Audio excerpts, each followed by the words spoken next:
Did you know there are 5 things that you can do to actually reduce your chances of having recurrent breast cancer, but also preventing yourself from breast cancer?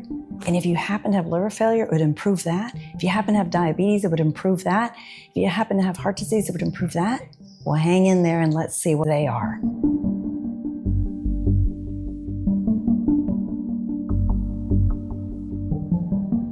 1, we've got to get rid of the sugars in our diet.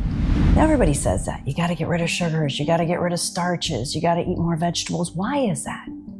The reason why is because sugar increase inflammation and free radicals. And free radicals are like these electrical charges that pull and mutate our DNA, disrupt the inflammation and induce inflammation in the walls of our blood vessels. They actually disrupt receptors so the communication between the cells can't happen. This is what induces the problem due to sugary, starchy foods. So when we eat vegetables, those vegetables actually neutralize those free radicals and help decrease and mitigate the chances of that disruption from occurring. And if it is occurring, it helps to neutralize that. So that's number 1, sugary, starchy foods. Now, can you eat sugary, starchy vegetables like tomatoes, and sweet potatoes, and zucchini and squash? Yes, but we want to stay away from the starches and the sugars. So, number 2, eating a lot of protein. Now, protein's important. I want to make it specific. Eating a lot of beef and pork. Now, beef is the best protein you probably can eat when it comes to how much protein you're getting to help build cells and help build muscles. Beef is definitely the top of the line. The problem is when we eat it all the time, it can induce nitrogen-free radicals. And nitrogen-free radicals, just like sugar-free radicals, can induce harm to our body. So you want to eat it in a healthy balance, but not all the time. So a lot of my guys come to me and say, Dr. Cleos, I'm a meat and potato kind of guy, you're killing me. Throw in some chicken, fish, and turkey. Mix it up a little bit. That's gonna help you, okay? Do you have to avoid it altogether? No, but try to eat grass-fed, grass-finished if you can. Now, what's the third one? Third one's a tough one.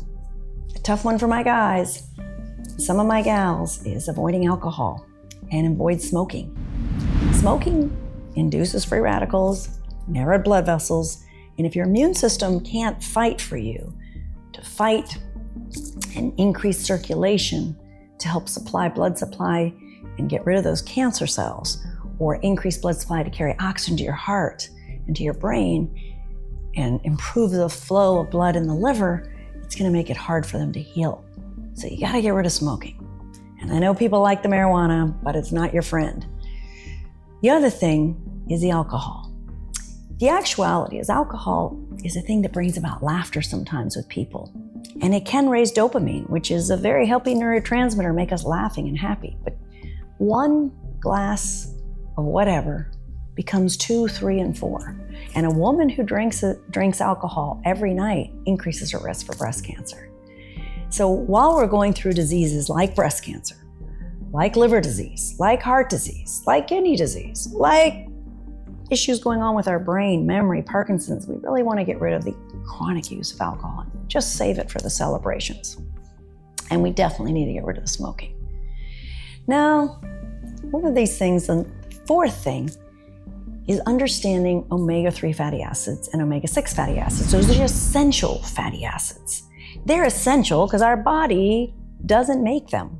So we need omega-6 and omega-3. So we demonize, a lot of people, a lot of scientists will demonize omega-6, and yet we need them. Now, God designed our bodies to have a 3-to-1 ratio or 2 to 3 to 1 ratio. Why is that? Because omega-6s vasoconstrict, whereas omega-3s vasodilate. Omega-6s will induce some inflammation, whereas omega-3s will actually thin the blood. So you kind of need that balance because you don't want to be always thinning the blood and bleeding, which is what omega-3s can do. But the reality is in our current diet where we're taking in a lot of foods that are made with seed oils, we actually cause a rise in omega-6s to the point where it's more like 20 or 50 to 1 as to having 2 to 3 to 1. And so that's where the problem lies. So if we can, we want to raise that 3. So some people actually take in omega-3 fatty acids through fish oils or eating fish, which is the best way to do it.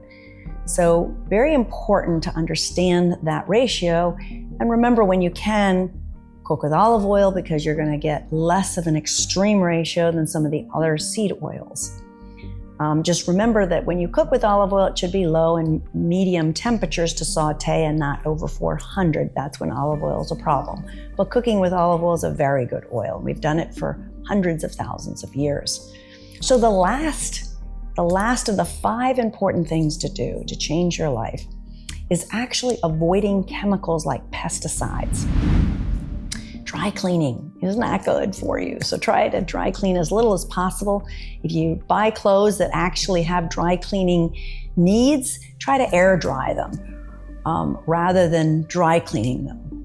When we put chemicals on our hair, we actually put toxins in our bodies. When we put chemicals on our nails, we put toxins in our bodies. When we drink and we store things in plastic, we're buying microplastic sheets and actually bedding and clothing that can get into our lungs and affect us.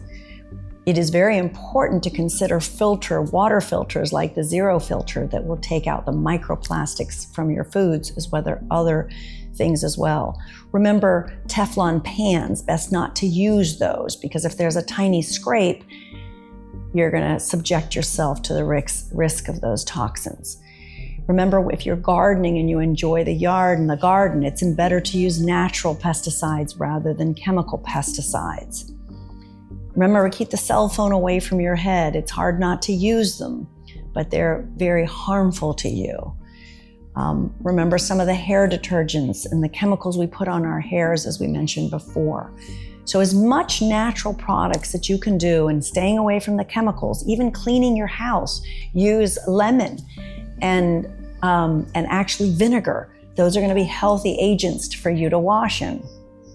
So with that, these 5 things I would like you to try to put into practice. And that would be avoid those sugary, starchy foods, to make sure you avoid excess beef and pork intake, to avoid alcohol and smoking, to make sure you not take in those omega-6 fatty acids. And remember, when you go out to restaurants, they're going to probably be cooking in the cheaper oils. So be wise when you go out to eat, and eat out as little as possible, unless you know they're cooking in healthy oils. And then or steaming their food. And then finally, try to avoid pesticides and cleaning agents that are harmful to you.